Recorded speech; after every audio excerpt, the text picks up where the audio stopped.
الحمدللہ والصلاة والسلام علی رسول اللہ اما بعد فاعوذ باللہ من الشیطان الرجیم بسم اللہ الرحمن الرحیم یا ایہا الذین آمنوا کتب علیکم الصیام کما کتب علی الذین من قبلکم لعلکم تتقون صدق اللہ العلی العظیم۔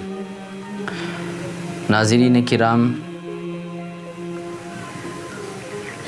رمضان شریف کے مہینے کی آمد ہے۔ رحمتوں کا موسم بہار آیا چاہتا ہے، اور رمضان شریف کا جو مہینہ ہے یہ بہت عظیم مہینہ ہے، بہت مبارک مہینہ ہے، بہت مقدس مہینہ ہے۔ رمضان شریف کا مہینہ بڑی رحمتوں اور برکتوں والا مہینہ ہے، یہ بڑی روحانیت اور نورانیت والا مہینہ ہے۔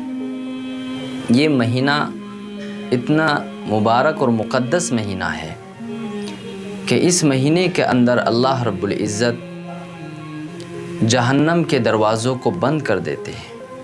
اس مہینے کے اندر اللہ رب العزت جنت کے دروازوں کو کھول دیتے ہیں۔ اس مہینے کے اندر اللہ رب العزت شرکس شیاطین کو بیڑیوں میں جکڑ دیتے ہیں، تاکہ ہم لوگ اللہ کے نیک بندے وہ بلا خوف و خطر اخلاص کے ساتھ عبادت کر سکے، اللہ کی اطاعت کر سکے، اللہ کی فرمانبرداری کر سکے، اللہ کے حکموں کی فرمانبرداری کر سکے، گناہوں سے بچ سکے، برائیوں کا خاتمہ ہو سکے۔ تو یہ اتنا عظیم مہینہ ہے۔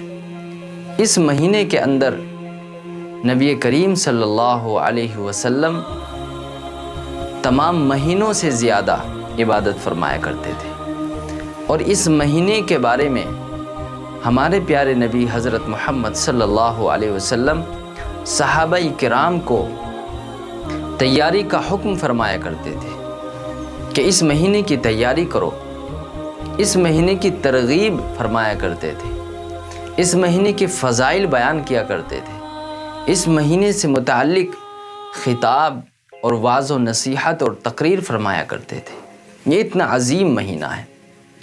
چنانچہ اللہ رب العزت جن لوگوں کو رمضان شریف کا مہینہ عطا کرے، ان کو نصیب کرے، تو ان لوگوں کو رمضان شریف کے مہینے کی قدر کرنی چاہیے۔ اس مہینے کا ایک ایک لمحہ، ایک ایک سیکنڈ بہت قیمتی ہے۔ یہ مہینہ ایسا مہینہ ہے کہ جس کے اندر اللہ رب العزت نفل کا ثواب وہ فرض کے برابر کر دیتا ہے، اور فرائض کا ثواب وہ 70 فرضوں کے برابر کر دیتا ہے۔ تو ہمیں جتنا بھی ہو سکتا ہے اس کے اوقات سے، اس کے لمحات سے خوب فائدہ حاصل کرنا چاہیے۔ چنانچہ رمضان شریف کے سلسلے میں چند اہم باتیں آپ حضرات کے سامنے عرض کر رہا ہوں۔ سب سے پہلی چیز یہ ہے کہ ہم لوگوں کو رمضان شریف کے لیے نظام الاوقات بنانا چاہیے، اپنے اوقات کی ترتیب بنانی چاہیے۔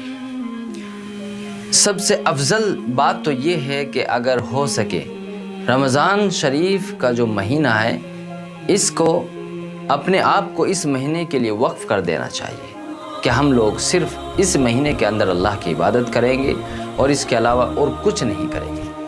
اگر اتنا نہیں ہو سکتا ہے تو اتنا کریں کہ اپنے کام کاج کو، اپنی مشغولیات کو جتنا ہو سکے اتنا سمیٹیں، اس کو اتنا مختصر کریں، یا کم سے کم کچھ کاموں کو مؤخر کر دیں، اور جتنا بھی زیادہ سے زیادہ وقت اپنی مشغولیات میں سے، اپنے کام کاج میں سے نکالیں، اس کو اللہ کی عبادت میں صرف کریں۔ دن میں روزہ رکھنا ہے، رات میں تراویح پڑھنی ہے، اس کے علاوہ نوافل نماز پڑھیں، تلاوت کریں۔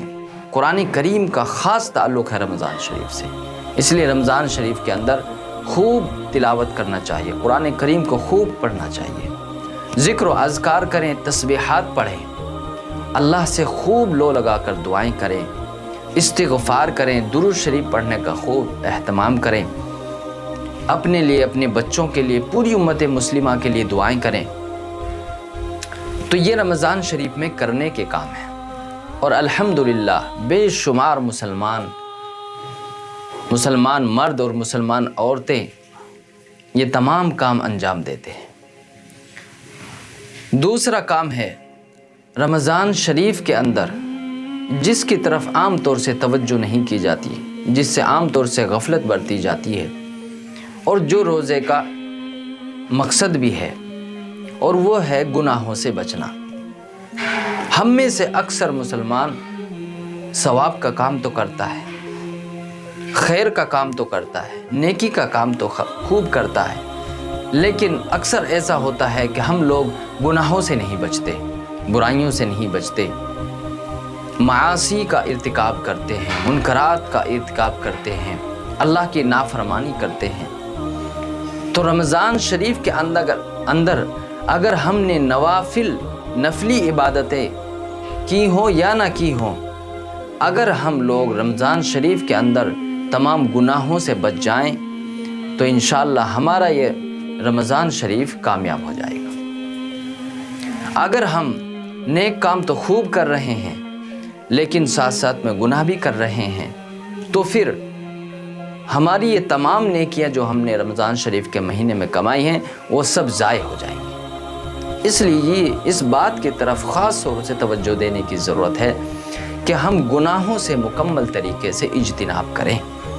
اگر ہم نے گناہوں سے اجتناب نہ کیا، گناہوں سے ہم لوگ نہ بچیں، تو پھر ہماری تمام نیکیاں ضائع ہو جائیں گی، اور رمضان شریف کے اندر جو اللہ کی رحمتیں، برکتیں ہمیں نصیب ہونے والی تھی وہ ہمیں نصیب نہیں ہوگی۔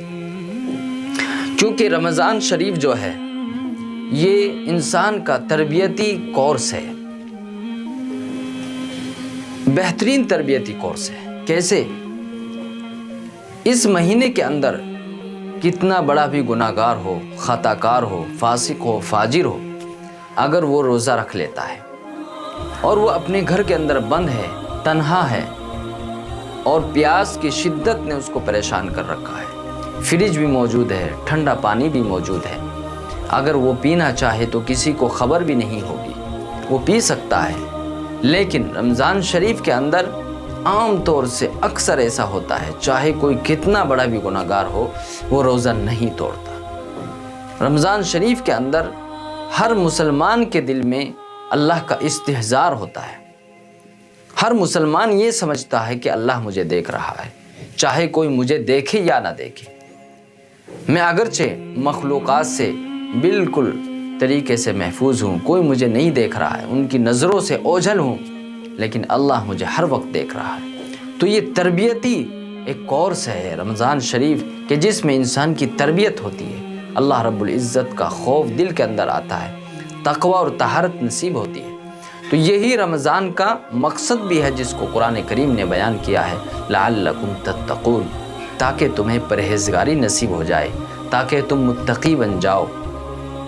تو یہ کب ہوگا؟ جب ہم گناہوں سے بچیں گے، برائیوں سے بچیں گے، معاصی کا ارتکاب نہیں کریں گے۔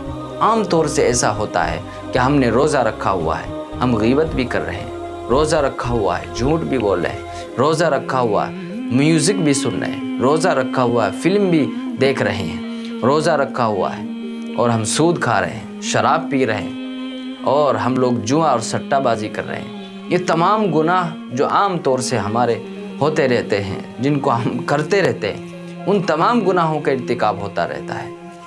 تو یہ جو روزے کا مقصد ہے کہ اللہ رب العزت روزے کی برکت سے مسلمانوں کو پاک صاف فرما دیتے ہیں، ان کو تقوی اور طہارت عطا فرماتے ہیں۔ اگر ہم گناہوں سے نہیں بچیں گے تو تقوی اور طہارت ہمیں حاصل نہیں ہو سکتا ہے۔ تو اس لیے رمضان شریف کو کم سے کم رمضان شریف ایسا گزارے ہم کہ جس میں کوئی بھی گناہ نہ ہو، ہر گناہ سے بچ جائیں، ہر گناہ کے دروازوں کو بند کر دیں اور اللہ کے ساتھ خاص تعلق قائم کریں، اللہ سے دل لگائیں، اللہ کو خوب یاد کریں، اللہ سے محبت قائم کریں، اللہ سے تعلق پیدا کریں اور اللہ سے دعائیں کریں۔ اگر ہم نے اس طریقے سے رمضان شریف کو گزارا تو انشاءاللہ یہ رمضان شریف ہمارا کامیاب ہوگا، اور اللہ کے یہاں اس کا بہترین اجر ہمیں ملے گا۔ اس لیے آج میں اس ویڈیو کے ذریعے سے اپنے تمام مسلمان بھائیوں تک رمضان شریف کا یہ پیغام پہنچانا چاہتا ہوں کہ ایک تو اپنی مشغولیات میں سے، اپنے کام کاج میں سے وقت کو فارغ کریں اور اس فارغ وقت کو اللہ کی عبادت میں صرف کر دیں، اور دوسرا یہ کہ گناہوں سے مکمل طریقے سے بچیں۔ یہ میرا آج کا یہ پیغام ہے۔ اللہ تعالیٰ سے دعا ہے اللہ رب العزت ہم سب کو ان باتوں پر عمل کی توفیق نصیب فرمائے۔ اللہ رب العزت ہمیں رمضان شریف کے اوقات کی قدردانی کی توفیق نصیب فرمائے۔ وآخر دعوانا ان الحمد للہ رب العالمین۔ السلام علیکم ورحمۃ اللہ وبرکاتہ۔ الدموع سبيل مريح تنهدى يا صاحي كي تستريح وبث الدعاء الخفي الصريح يا سعد